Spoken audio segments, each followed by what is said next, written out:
on to the Hold on, questions. I If just you don't noticed something. Mind, I just I'd noticed love to something. ask you some Hold on, we questions gotta about we gotta Evoker. look, we gotta Yeah, roll that'd be this great. back. We gotta roll this back.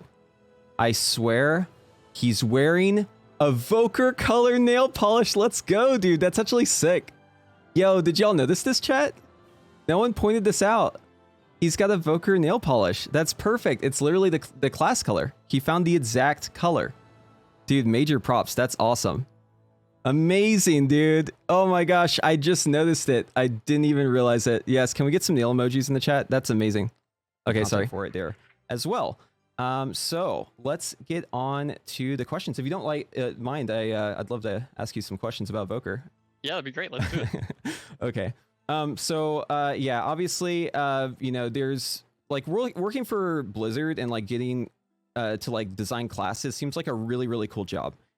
So there was a question I saw in like an interview that was in like the launch trailer that was kind of similar, but I'm going to have my own twist on it. So going all the way back to classic WoW, classes are often defined by their most overpowered abilities. So like you think of Paladin, you think of like bubble hurting, right? You think of Mage, you think of blinking and polymorphing, stuff like that. So what is the ability for Evoker that you feel kind of defines the class, or which is your favorite ability that you had whenever you were designing it? Not what is the most overpowered ability. Got it. Yeah. I mean, it could be either or. You know, it's honestly a tough question. I really like how a lot of the abilities have turned out. You know, personally, Pyre and Disintegrate for me are just embody kind of what we wanted from the beginning of releasing powerful magic from your mouth. But I think as the development has gone on and seeing how Evoker's played out, like Hover, I think is the cornerstone of the class, right? Dashing in any direction and being able to cast while moving so much, and that spell kind of being a big skill differentiator too, right? Mastering when and how to use Hover, I think is such a big part of playing Evoker well. That's got to be it for me. Yeah, exactly. I mean, like, I know for me, like, whenever I'm in cooldowns, if I know I need to move ahead of time, I'm going to, like, pre-hover just so I can chain Disintegrates while I'm running around. So, yeah, I'll say, like, I'll say on this point, too, like, Hover really is probably the biggest thing that you have to get used to, because effectively using Hover in Mythic Plus, especially, I feel like in Mythic Plus, it feels even more impactful, but, yeah, I mean, just, like, using your tools, it's not just Hover, right? It's Verdant Embrace, it's Hover, it's Rescue, it's Deep Breath. Deep Breath is a fantastic movement tool. Use it, right? Play to your strengths. So, yeah. I think Hover is probably one of the most iconic spells. For me personally, I would have to say my favorite spell for Evoker is Eternity Surge. I think Eternity Surge is probably the coolest ability. Like, personally. I love it. I think it's so great. But anyways. Okay, let's move on. But yeah, no, I think like Pyre feels really great. Disintegrate. Oh, I also wanted to mention this too. I know a lot of people want Hover to be off the GCD. I think it makes sense being on the GCD. I think they've actually done it really well with the like the instant or like the reduced GCD. I think they hit the mark with it. But like having it be completely off the GCD, I feel like would be probably a little bit weird, because you want to use the boost, and you can only use the boost if you're already moving. So you'd have to interrupt it anyways, right? Like you'd have to interrupt it anyways. And the fact that it has that like super short GCD, but it like instantly makes you go, is a good way to like interrupt the cast to immediately hover, right? In a direction. So to me, I think it's fine this way. I'm pretty happy with how it is right now. I think they did a really good job with it. And that's what they said in the blue post too. They said basically like if it was off the GCD, then you wouldn't be able to use it to push in a direction usually, right? So honestly, the GCD is so small too. It's such a tiny GCD on it. It's really not that big of a deal. Okay. Great. Also fantastic. That kind of actually leads into our next question. So, you know, obviously it's been really exciting to actually play Evoker. I'm sure a lot of players out there who were watching beta and maybe weren't in the beta were, you know, super stoked for the pre-patch to be able to get their hands on it. So, you know, people are probably kind of familiar with the mastery now, right? Like Giant Killer, where you do more damage, the more health the targets have. So for stuff like Evoker Mastery and like stuff like Eternity Surge or like Scintillation, right? Things where it's like Evoker has 2-target cleave or like some sort of really powerful niche that it has. Are these things that you kind of plan ahead of time whenever you're developing the class? Or are they just things that kind of happen and then you just kind of, you know, maybe take it from there?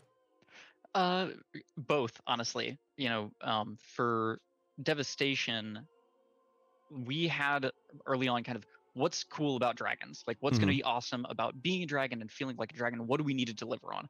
The sort of obvious one is like big AoE, right? You're breathing fire across the battlefield. You want to feel like you're really good at especially clumped AoE and doing a ton of damage to targets. For the 2-target cleave, especially with scintillation and eternity span, that sort of naturally fell out of making talents and abilities that were about just big AoE, right? Oh, wouldn't it be cool if Eternity Surge could hit more targets, because that leans further into that strength. Oh, suddenly with scintillation, okay, they're good at 2-target. That's neat. That still fits, right? So 2-target wasn't a plan, but AoE was. Giant Killer was very kind of again, fantasy first. That's going to be a recurring theme here. Of Neltharion made these super soldiers to be his personal army, be the protectors of Azeroth, whatever his plans might have been. And so what did they need to be good at fighting? Giants. Other dragons, right? Giants, dragons, big creatures, things that were of danger to Azeroth. And also two pieces. Dragons, in our stories, in media, they don't kind of wait around for things to die when they're in combat, right? They strike decisively. They just blow up the whole battlefield. Now, I can't give you an insta-gib ability, right?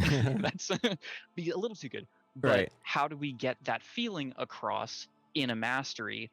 Giant Killer was kind of that. That first strike is going to be your most powerful, and just end it before the fight even starts.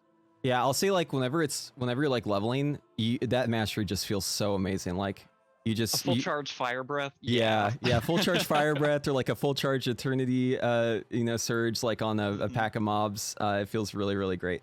Cool. Well, that's interesting.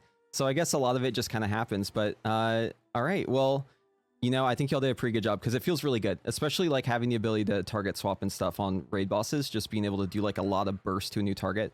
That's pretty great. So on that same note, so, obviously throughout the beta process, we saw a lot of iterations of Evoker. I'm gonna pause it here for a second. So we were talking about which abilities, like Eternity Surge, Eternity Span. These are abilities that have cleave built into them, right? Just inherently. Like even a rank 1 Eternity Surge with Eternity Span is gonna always cleave the target. Scintillation also procs it. I'm wearing the same shirt because I literally just did this interview, by the way. We're recapping it. We're just doing a react to it really quick. Giant Killer, fantastic for add damage. I don't know. What do y'all think, chat? So like, obviously we're pretty good at doing damage to new targets. We're very good at clapping adds that spawn.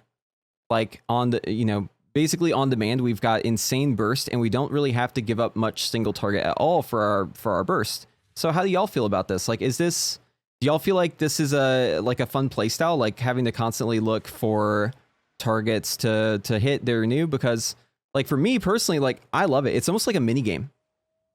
Like, cause your damage, if you're always on the newest target, you're always doing like good damage. You know what I mean? Like I do on my main, I have like 130% mastery right now. So like if I'm on a fresh target, I'm going to do so much damage to that target. You know what I mean? So like whenever I'm in raid, I feel like it's really fun to be constantly looking for the opportunities. And it's not even padding, because like usually if targets come out, like you want to kill them, right? Like in some cases it can be pad, obviously, like, a bunch of like ads spawning at the same time, that can be pad, right? But like, I feel like generally speaking though, it's not really pad. And in most cases, shit's gotta die, right? Those things gotta die. And like in the new raid, Vault of Incarnates, there's a bunch of ads that spawn that like you have to kill. The only thing that feels bad though is whenever everyone else stops damaging an ad and it's at like 10% and like you're hitting it still, and the boss is right there next to it and the boss has higher health. You know what I mean? So like that feels really bad to me, but I feel like you can overcome it with just like proper cooldown usage. Someone in chat said the mastery is growing on me. When I first started playing beta, it felt really janky, but now I see its value and potential. Yeah, for sure. Mastery feels like so much fun, always swapping the highest health targets. Yeah. Essentially coming from single targets or burst specs. Jericho says it's fresh as hell. Yeah, I agree. I think it is very fresh, because normally it's the opposite, right? Like normally you want to like hit low health targets to execute them, and like everyone's like standing around like, oh, this ain't me. Like I'm not moving to that new target. I'm not doing damage to that. Like I'm just gonna hit the boss. It's more damage if I just hit the boss. Evoker has the opposite. You're incentivized to go hit the new targets. I love it, dude. Because like most of the time, whenever there's a new target that you need to hit, everyone else is like, I don't want to deal with that shit. But Evoker is like, yo, put me in, coach. I am on that target. You better believe it. I will be on that target instantly. I'll be waiting. Like, I'll literally hover in the range of it with cooldowns ready so I can slam it as soon as it comes out. Just make sure you taunt it so I don't die, right, to aggro.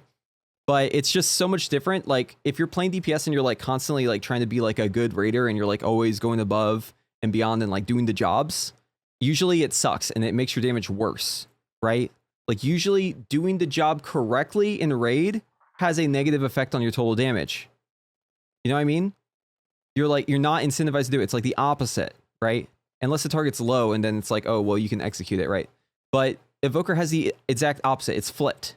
And I love that so much. I love it because once the target's low, I'm like, all right, you guys can cleave it. You can do your execute on it. That's no longer my problem.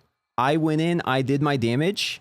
I got the job done. I got the mob to half health really, really quickly or whatever amount of health really quickly. And then y'all can take it from here. Or, you know, deep breath on it with the boss, right? To get the 2 target, get the full effective mastery at the end. You know, Dragon Rage, like on the spider boss, right? The big spiders. You can basically Dragon Rage like right as they come out and then you just deal full damage the whole time. Or you can Dragon Rage like at the end so that you get the increased damage at the end there.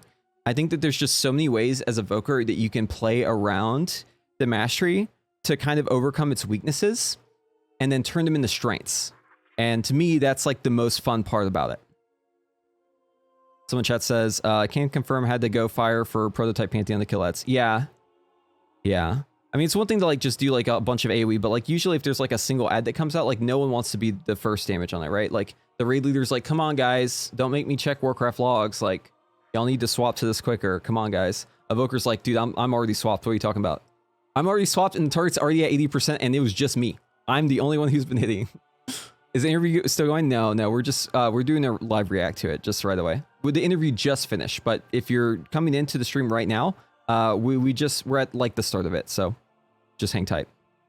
Okay, let's watch more. There's a lot of changes that happened. Basically the class got like one big rework and then like a small change that actually was a pretty big change, right? With Eye of Infinity, which I think is a great change, honestly. Yeah, so we had our defensives buffed quite a bit too. So I think like pretty much all of the pain points, right? Like defensives being an issue, Pyre not being something you want to cast because the opportunity cost was too high with Eye of Infinity and the damage being low. These are all issues that have, I feel like we've resolved them. To me, the biggest issue, it kind of leads into Mastery. It feels like aggro might be like an issue right now, right? Like if you're doing Mythic Plus and like even if you wait for the tank to like establish threat, you're so good at dealing damage at the start of the pull, it almost feels like you're almost like a tank spec, right? Like obviously Evoker doesn't have a tank spec, but are there any plans to look into how aggro is for Evoker and maybe kind of work something in there? Totally, yeah. So I actually, we went in and checked just to make sure there weren't any bugs. So their threat generation, I can confirm, is like as intended. Okay. There's nothing secret going on there. But no, I think you just need to wait longer before you pop off. Be careful with your tip of the scales. Oh man, you're breaking my heart with this. Okay. Now it's something we're talking about, and you're going to continue to keep an eye on. So nothing to announce right now, but if it continues being a problem, it's something we'll definitely try to address for sure. Okay. Well, at least y'all are looking into it. I'm glad to know that there isn't any secret behind the scenes stuff, because I feel like for me, I just get aggro like all the time, and I'm like, man, at this point, I just ask my tank, like, I'm like, hey, do I have permission to burst? And then I still get aggro, but at least then it's not my fault, right? I can blame the tank. Yeah. This one broke my heart, man. Graham broke my heart. I hope that they hold on.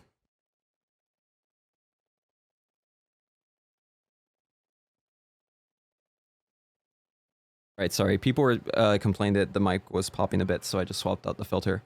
Yeah, dude, AoE for me, like, I do wait, I'm waiting on my tank still.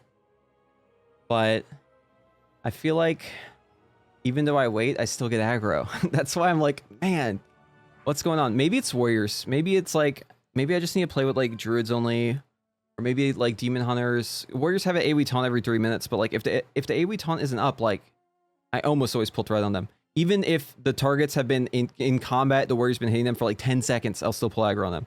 So Yeah, at least they're looking into it though. At least they said that they checked for any bugs because I felt like something was fishy, but we're just really good at dealing damage.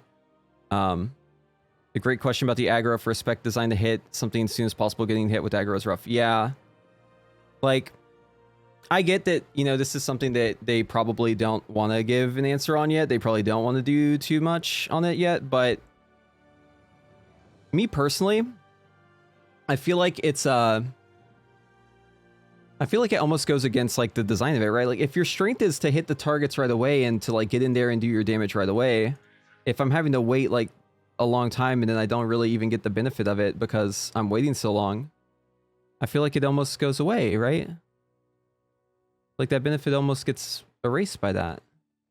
So I don't know. I mean, at least the conversation is happening. I'm glad that I was able to ask the question. I appreciate that he gave me, an answer that like they were looking into it and they made sure that there weren't any bugs.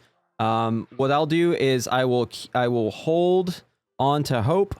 I will never let go of the hope that they actually look into this and make it just like a 10% nerf to it, right? Just something tiny. We don't need a misdirect. We don't need a fade. I don't want to have to play with hunters or rogues only, right? Like, because that's what's going to happen. I'm just going to have to play with only hunters and rogues.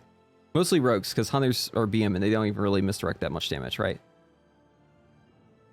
But, I mean, it is what it is, right? Like, I wasn't expecting to get good answers or it was still a good answer. I just want to be clear. Like, that was a great answer still. I was hoping to get something else from this. I really was, but we won't give up hope. We won't. With the frame pros? Oh, I'm sorry. Oops.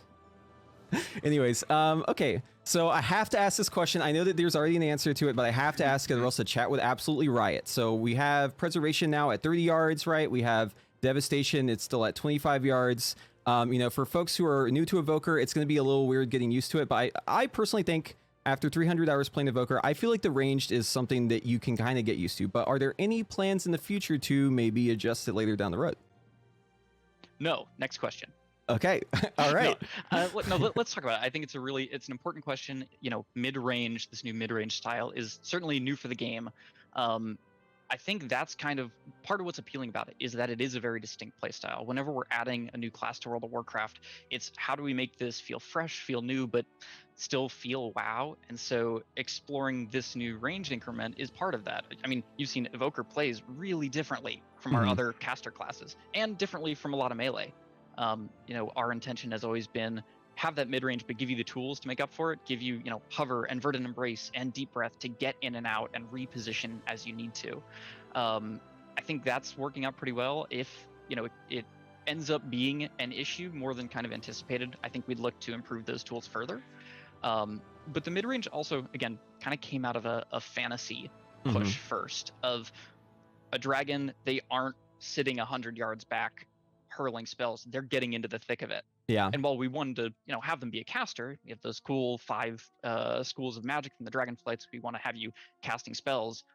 Being physically closer to the enemies does a lot to kind of give you that sense of I'm in the middle of the battlefield. I'm really up in it, going toe to toe with my enemies. Cool. Okay, so a follow up to that. So as someone who's been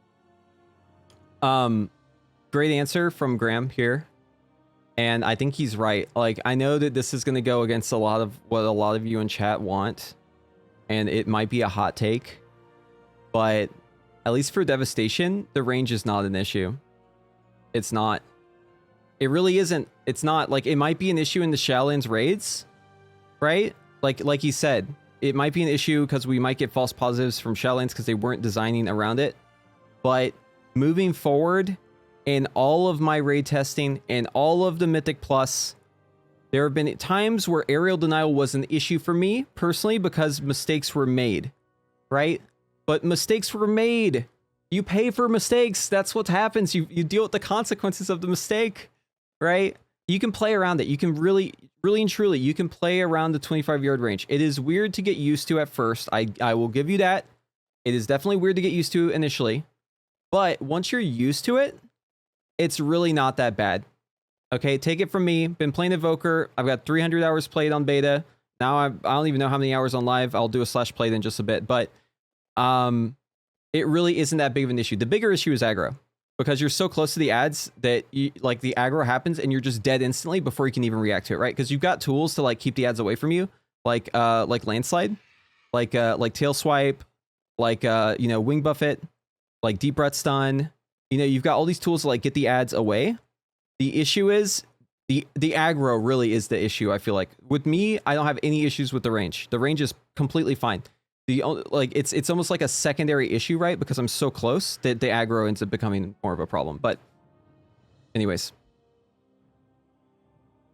been in the past like part of comp discussions at like a world first level in raiding, it's always important to kind of scrutinize like every single pick in the raid, right? Like you're looking at each class and you're saying, okay, what is the pros and cons of this guy being in the raid versus something else we can bring in? And it's it's really down to the wire. Obviously, for most folks, it's not going to be that intense. You're not going to be looking at it with this much scrutiny, but when it comes to like evokers, obviously we have a very prominent downside with the short and ranged.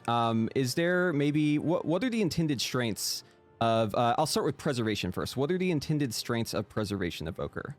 Sure, yeah. So Evoker, and going to be similar for Devastation, but burst AoE healing, particularly with clumped allies, right? Dream Breath, Emerald Blossom really speak to that. Obviously, we want mobility to be a strength, being able to navigate the play space, do kind of the jobs that the raid needs them to do to reposition, but also kind of that preparation aspect. The Bronze Magic being able to prepare a bunch of echoes ahead of time because something bad is coming. Your knowledge of the fight really leaning into that is going to be a skill differentiator as well. Cool. And so yeah, I mean, I've played Reservation just a little bit, but I absolutely love how much damage you can put out it, and I love how you can, like you said, you can just kind of queue up abilities, kind of store them, and then just blow them all out whenever you need to. So that's really fun. Okay, so what about Devastation? Similar, clumped AoE, right? Again, back on that fantasy of if I'm going to fire breath everything, what else can I do to just annihilate groups of enemies, as well as the high mobility, like the 25-yard range being a restriction compared to other casters. Certainly, compared to a melee, you have far more range than any melee class, right? And especially during AoE, the vast majority of your abilities are instant cast, barring the empower spells. So I think there are going to be moments where that range is an advantage compared to some of the other classes that have to deal with similar mechanics. Cool. All right, yeah. So next question. Yeah, I mean, he said it all, right? I didn't even need to really say anything else. That's what a Devastation brings. People ask like, what is the strength of Devastation? Why do you want a Devastation evoker in the raid? Obviously, utility, right? Different damage profile, priority damage, cleave and AoE without having to give up much single target at all. You're very efficient at doing things like that, right? Like you said, clumped AoE, right? These are all strengths that that Devastation has. Other classes have them too, obviously, but Devastation has its own brand of utility that it brings to the raid. And it may not be a damage increase to use your buff on everyone who gives, it gives everyone like the 15% reduced cooldown on their movement speed. It's still really nice. And the fact that you can use, time anomaly to give everyone that shit, it'd be really good on like a fight like Zymox and Castle Natria. Zephyr is a fantastic ability for like whenever you're soaking with a group somewhere, because you can basically make you and your group take less damage from the soak. Stuff like Rescue is just, it's hard to quantify like exactly what the impact of Rescue is in the raid. But like if you're using it well, it is insanely powerful, right? Same with like Cauterizing Flame. Cauterizing Flame can be a lifesaver. In Mythic Plus and in Raid, just being able to like remove one bleed from someone, or one poison or one disease or whatever it is, right? Like other healers can do a lot of that stuff. You're the only one who can do bleeds. No one else can do bleeds unless they have like a personal, right? Like they're Kyrian, or they're a dwarf or something else, right? And you also have poisonous spells on the 8-second cooldown as well. Like there's a lot of utility baked into the class. Nagura, appreciate the raid. Oh my gosh, thank you so much. Welcome everyone who is raiding. Thank you, Nagura. I hope you had a great stream. So for everyone who just joined, we are going over the interview we just had with Senior Game Designer 2, Graham Berger, about Evoker. So we are talking about how Evoker basically works. So all the questions that we asked throughout this interview, we're talking about basically the strengths, the pros and cons of Evoker right now. So welcome everyone. Thank you again, Nagura. I hope you have a great rest of your night, and hope you had a good stream as well. Also, you should make an Evoker.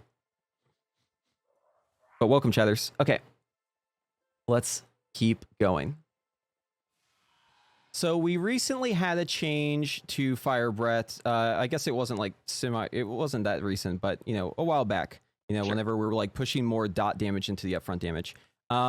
So when it comes to like empowered spells for devastation and preservation, with the current state of things, are we feeling like they hit the mark, like the current state of empowered spells, or do you still feel like maybe there's a little work to be done, possibly with, you know, some of the bugs where it may cancel if you're like spamming it, or other things where the bar just like, I don't know, obviously there's like bugs with it, right? But I would assume most of those will be fixed. Yeah, so as you said, on the bug front, like we're trying to address those as quickly as we can. Some of them are trickier than others, but ongoing process. We want to make sure that Empower kind of feels and plays smoothly for everybody. In terms of kind of sort of gameplay and mechanics, I think we're happy with where they're at. I'd be curious kind of what your experience has been. You know, do you find uses for them? Oh, I love it. There's so much nuance to it. Oh my god, it's crazy. Like so like Fire Breath alone, right? Just Fire Breath. Obviously, you know, doing it at rank 1 if you have the full effects of mastery because you're in your cooldowns, right? Especially like in single target, it's great for that. I love the fact that the upfront damage is square root scaling, but the dot is uncapped. So like it basically creates like this curve where it's like, okay, at 1 target, rank 1, at 2 targets, maybe you do the 2, and then 3 seems to have a little bit more of a window, and then there's definitely like a small sliver where like you want to do rank 4 if you have you know, access to it with the talent, right? And then it kind of comes back afterwards, right? Like after, because the square root scaling's coming back. So I feel like there's just so much nuance, and that's just like one spell, right? Like how many classes have this much nuance with just like a single ability? No, I'm so glad. Like that, you know, the earlier version of Fire Breath where the dot just lasted longer as you charged up, that was really us exploring this entirely new mechanic in the charge up. I think there were kind of two schools of thought. You have Eternity Surge on one side, which we got a ton of feedback, alpha and beta, saying Eternity Surge is an awesome empower spell. Like I use every rank of it depending on the situation. I really feel like I'm making a smart choice as I'm playing. And Fire Breath fell on the other side of the fence of I charge it to full, like that's not cool. And we wanted to try that because there's an efficiency game with that old version of Fire Breath, right? You're spending less time casting for a shorter dot. If you're thinking about, you know, how long mobs are going to live, there's some gameplay there. But the feedback we got was really, I don't like that I'm getting a consolation prize. I just feel like I did it wrong if I don't get to max rank every time. And so going to the version we have now, really well received, you know, and I think that's kind of our framing for empower spells moving forward. Not that we're about to add a bunch, but if we were to use that mechanic more, you know, future additions to Evoker or, you know, in future expansions, making sure that you don't just care about rank 3, you care about rank 1 and 2 and 3 in different situations is really important for that mechanic to shine. Well, I have to say, I feel like y'all really hit the mark with it because Fire Breath feels so good now. It is fantastic.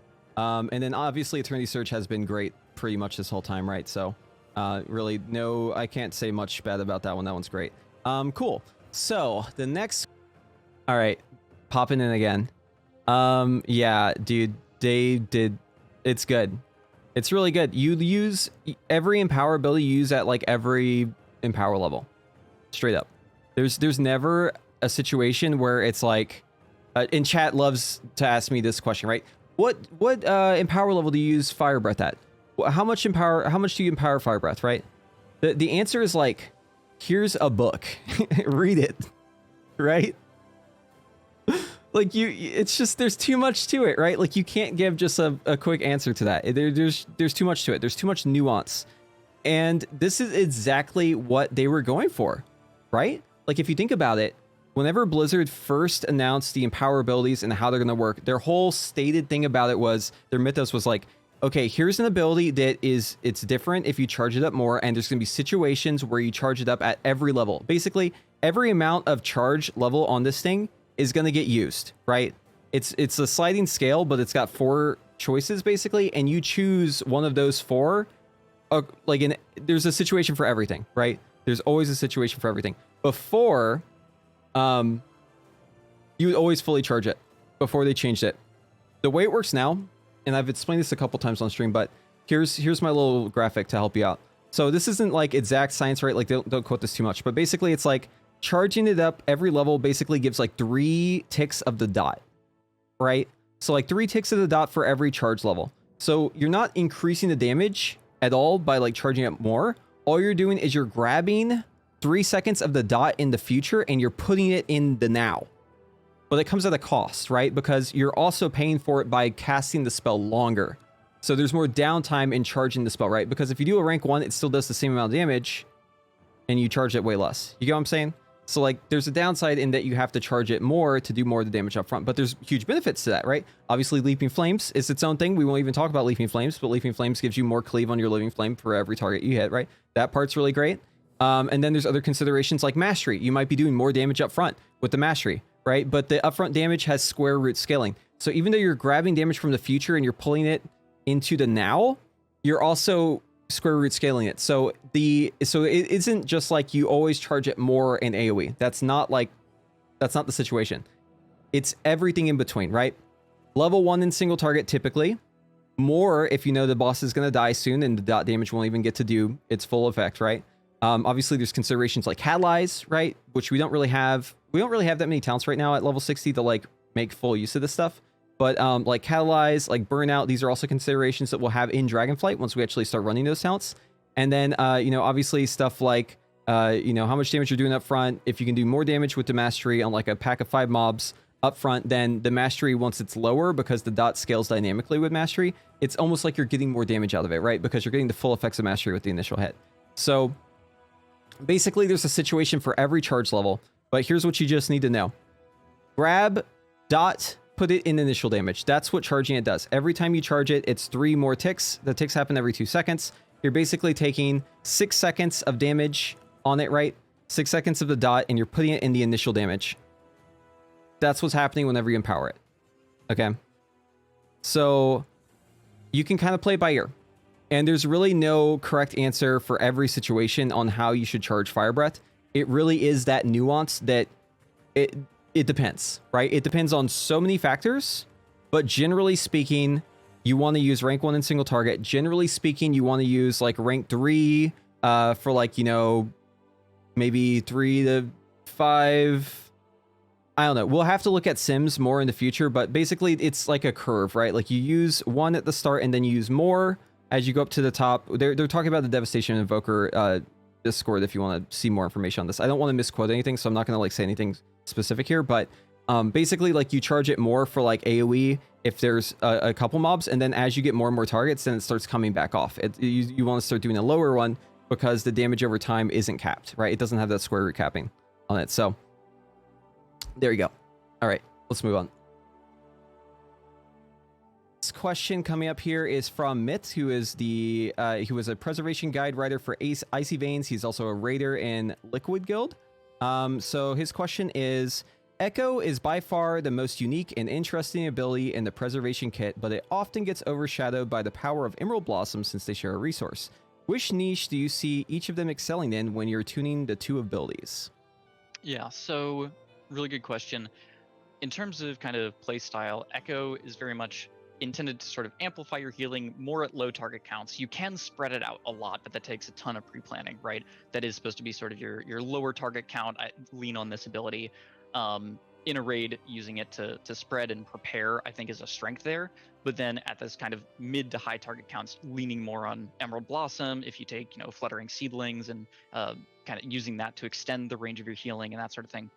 But our hope is, as tuning gets dialed in along the way, that really, depending on the situation, you are using a mixture of both. I know there are builds that kind of lean really heavily one way or lean really heavily the other, but I think the ideal is that you find situations where both are powerful and you mix both into your kit. Cool.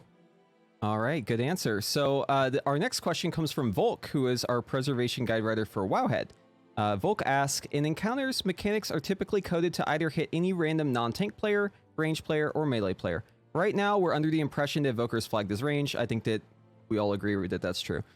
So does Evoker sit in a new category between these two when it comes to certain boss mechanics that might be extra restrictive due to the decreased range? So yeah, is there any consideration for excluding Evoker from mechanics that you need to bait max range? Sure. So yes, right now Evoker is treated as a ranged or as a healer as preservation. As far as I'm aware at the moment, there are no mechanics in Vault of the Incarnates that kind of treat Evokers differently. What we've seen from both beta testing and our internal testing is that they really do have the tools to handle the mechanics in those encounters. I think we're getting kind of a false positive on Shadowlands raids where designers didn't have to consider Evoker at all, right? You see something like Sludge Fist and kind of the strategies that evolved for that. Sure, those don't work great for an Evoker, but we don't have Sludge Fist involved with the Incarnates. Right. So looking forward, considering that, yes, mid-range exists, we need to make sure that they have the tools to deal with our mechanics. I think that's looking good for Vault and is something obviously we're going to keep in mind moving forward. Yeah, I'll say, like, whenever I did raid testing, and I just played Devastation, I didn't play healer at all, but I noticed, and this might just be a bonus question, but it felt like y'all almost designed the raid encounters around Evoker, because it felt like I was way too good at too many of the things. Like, there were just, like, little things where it'd be like, oh, these ads spawn every 30 seconds. Okay, cool. That's literally the cooldown on, Eternity Surge, so it's perfect, right? Or like, oh, big ad pack every minute. Okay, perfect. Onyx Legacy, we got Deep Breath every minute. So yeah, I mean, it really feels like a lot of the things in the raid work really well for that. I'm curious though, like in the future though, because obviously Vaulted Incarnates right now, everything looks great. I don't think there's any real issues with the range when it comes to boss mechanics specifically. The only thing that's maybe a little bit weird is Grim Totem, but you can just like move out of range whenever the fire's dropping, so you just play around it. But like in future raid tiers, like obviously this is something that y'all will keep having to consider, right? Definitely. And talking to the encounter team about Vault, their impression is that they didn't really have to do a ton of extra work for Evoker. It is fitting in naturally with kind of the fights that they want to design and the things they're building. So yes, well, it'll be a consideration, but so far it doesn't seem like it's having sort of a negative impact on the way they design raid encounters. Yeah, I think a lot of it comes down to like how the strat is as well, right? Like how you formulate. I just want to say, like, just to reiterate, and I know I've already said this, but the range really isn't that big of an issue in the raid. And it sounds like to me, like I was watching his facial expression here. I didn't actually get to see his face whenever I was doing the interview because I had to have it on like a separate monitor because Zoom is weird. But I noticed that he was like, it was almost like he wanted to say yes to, I won't put any words in his mouth, but it almost seemed like he was wanting to say yes to like, whenever I was like, it almost seemed like y'all designed this new raid around Evokers because I felt like I was too good at some stuff, right? You notice how he was like, yeah, I don't know. I mean, like Blizzard, I feel like, obviously they'll never confirm or deny this, right? Like, but he knows. He knows. Relay is strat. So there is a little bit of friction there because I know like typically raid leaders will want to be like, all right, all range stack on that guy, all melee stack on this guy. And then it's like, oh, Evoker, you just do your own thing. Just figure it out, man. Just, just try not to die. But so yeah, that goes back to their tools, right? Like right. Your mastery of using hover, if you know that you need to be stacked at this moment, you're going to dash out for the stack moment and then deep breath back in and deal a bunch of damage. So again, hoping those tools kind of help smooth over those moments where the strat might not quite line up with Evoker range. Right. But yeah. Okay, cool. All right. So yeah, thanks for letting me expand on that question just a little bit. Absolutely.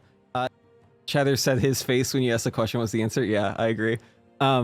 Yeah, I mean, listen, Evoker is going to be a new thing for raid leaders. Like, people who make strats are going to have to play around it, right? Because I think this class is good enough to want to bring to the raid. And I think in a lot of cases, you just have to have your Evoker in the raid just have, a brain and timers. You know what I mean? Like, you're going to have to be aware of shit because if you aren't aware, you're just going to be dropping stuff in the wrong place all the time. So, I mean, I know that, like, they call it advanced. There's this whole meme with like Evoker being an advanced class. What they mean by that is just it isn't starting at level 1. That's all they mean by that, right? Like it isn't like technically advanced. It isn't like harder than any other classes. Like that's not what they mean by advanced class, right? But I will say like when it comes to being aware of mechanics and stuff, having the shorter range as a range, you do kind of have to have a heads up, right? You have to be aware. You have to be watching your timers. You have to be aware of when the ads are spawning. These aren't things that will necessarily like completely kill your gameplay, but they're important, right? And every class has stuff that you have to be aware of to do well in a raid, right? Evoker just happens to be a class where, to play your strengths at the maximum level, you're going to want to know where the ads are spawning. You're going to want to know when the ads are spawning. You're going to need to know, like when you need to move really far for something, when you don't need to move, and you have the tools. You have all the tools in your tool belt. You just have to use them. And this is what's going to differentiate a good Evoker from a bad Evoker is how well you are able to use your tools. Like Graham said at the very start, using hover, right? Hover is such a big tool in what, a good Evoker versus a bad Evoker using hover, it'll be a completely different story, right? So it's just about making sure that you're getting the use out of your skills, playing to your strengths, and that's how you're gonna have success as Evoker.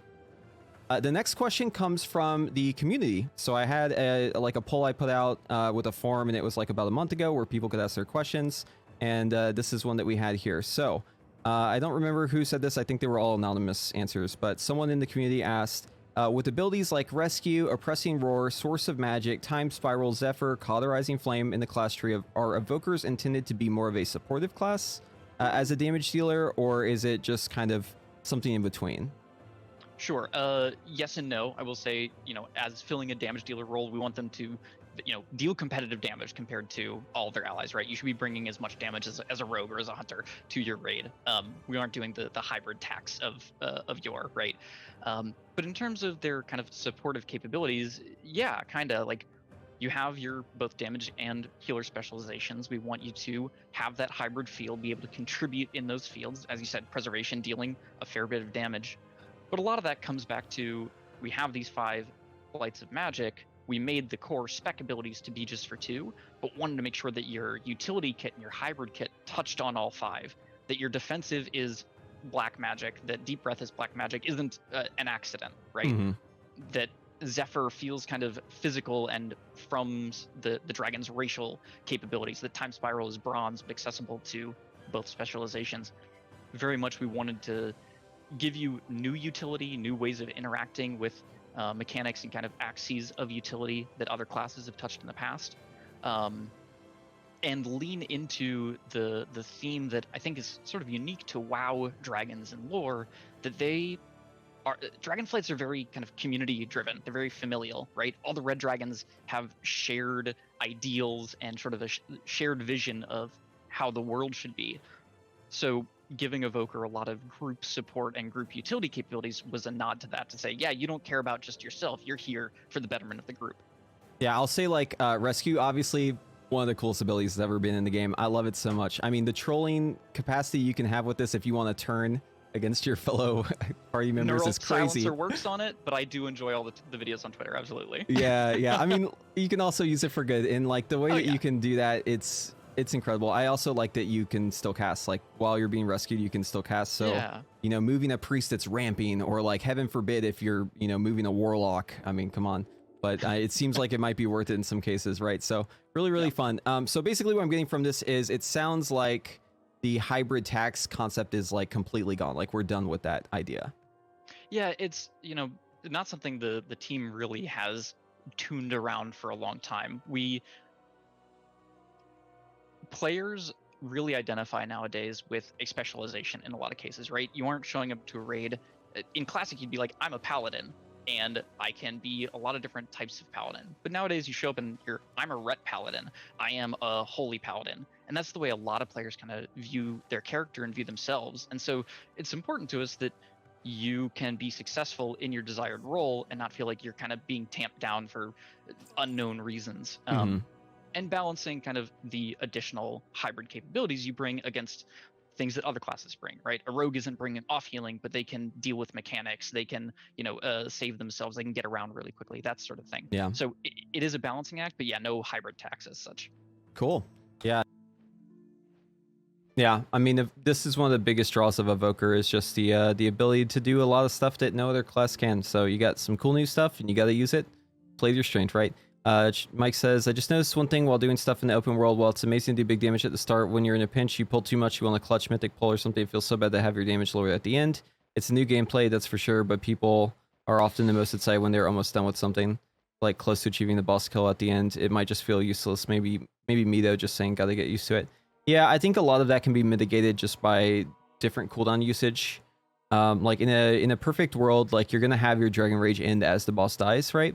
So even though your damage will go down, like on average throughout the fight, like having Dragon Rage last as long as it does, because you can make it last quite a while, especially once we actually have access to Feed the Flames. It's going to feel a lot better.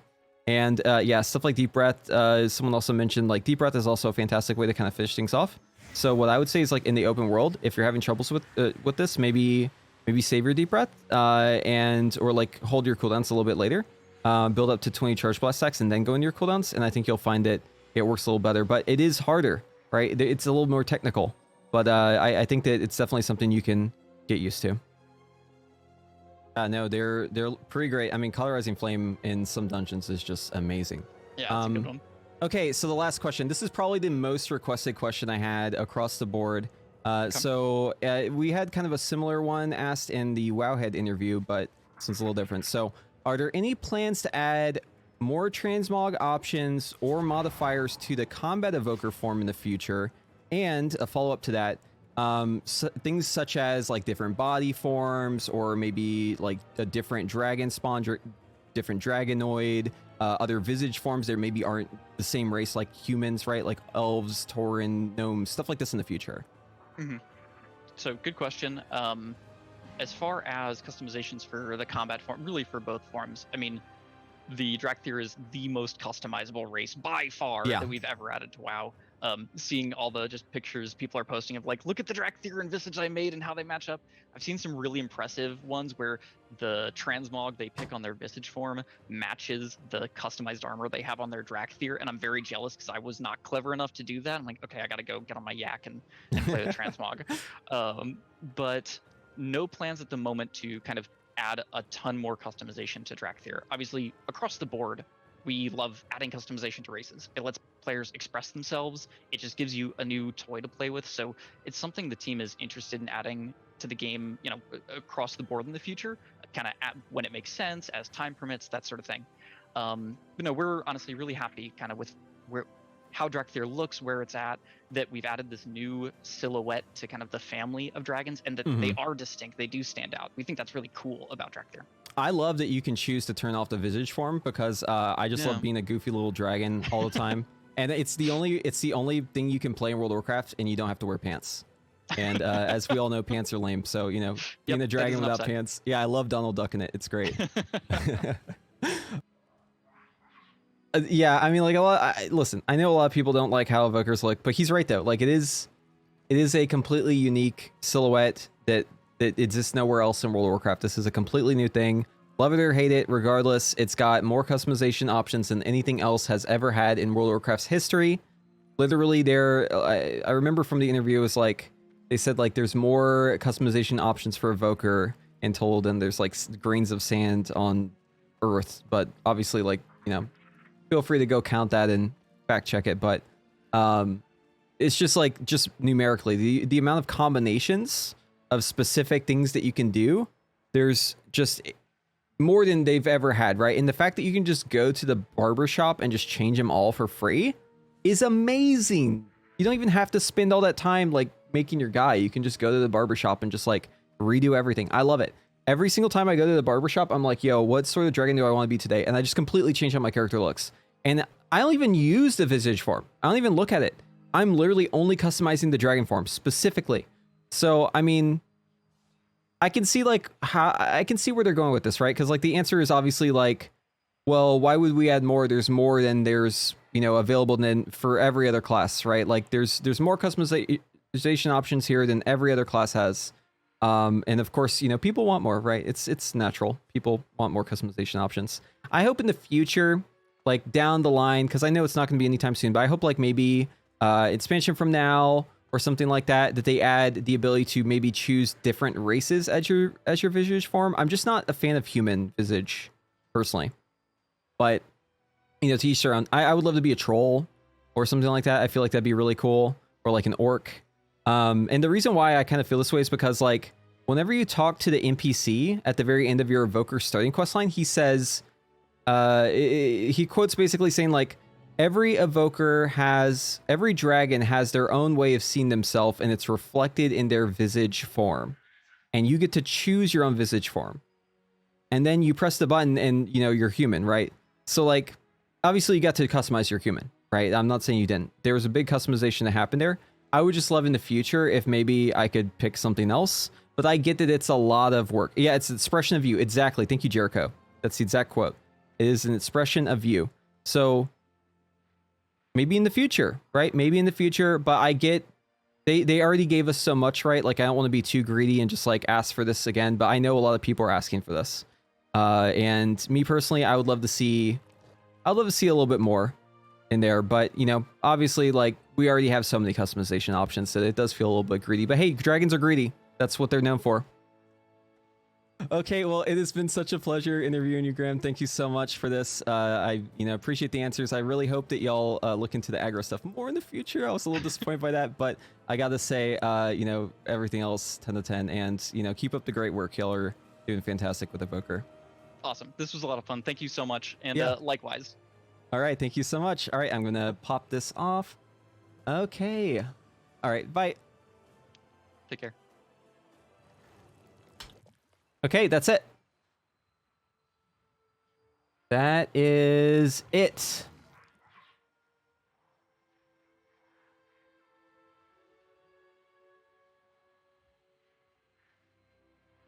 Close this. Put our cam back on. There we go. And where's the chat? Yo, say something in chat. I need chatters to say something so I can see where it's at. Start spamming stuff. Oh, here it is. Okay. Okay, thank you. Thank you. Thank you. Appreciate it. All right, cool. We got it.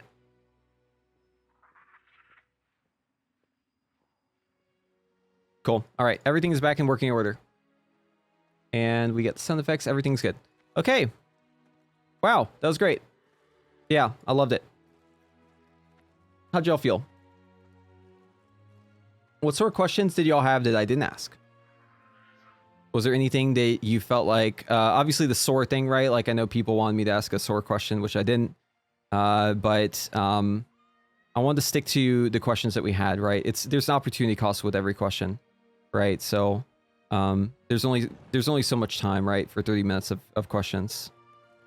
Actually, one question is, I'm not sure we can change the waist shoulder, right? Talking about combat form, it's the same once we go back into human form. I would love if they were separate. Oh, that's interesting. That would be kind of cool. Yeah, that'd be really cool. Overall, do you think you'll be nerfed? No, I think it's fine. I think it's like the cooldown on oppressing roar is like pretty high. I know it reduces the cooldown with that talent, but like there's not really a lot of situations where like rages can be dispelled in mass like that. There's a couple keys, right? Obviously Academy has like the birds you can dispel. There's like raging, right, as well. You can delete raging, but hey, that's your strength, right? There's other classes that can do that shit too. Right? In the past there was what was it called? Skittish? And hunters and rogues could delete that. Right? It's just the strength you have as your class. Do I think they'll consider giving us cosmetic flight? I hope they do.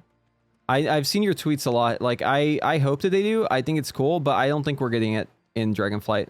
To be frank with you, I don't think it's going to happen. I think they've already pretty much planned out exactly what they're going to do. Soar is going to be dragon riding.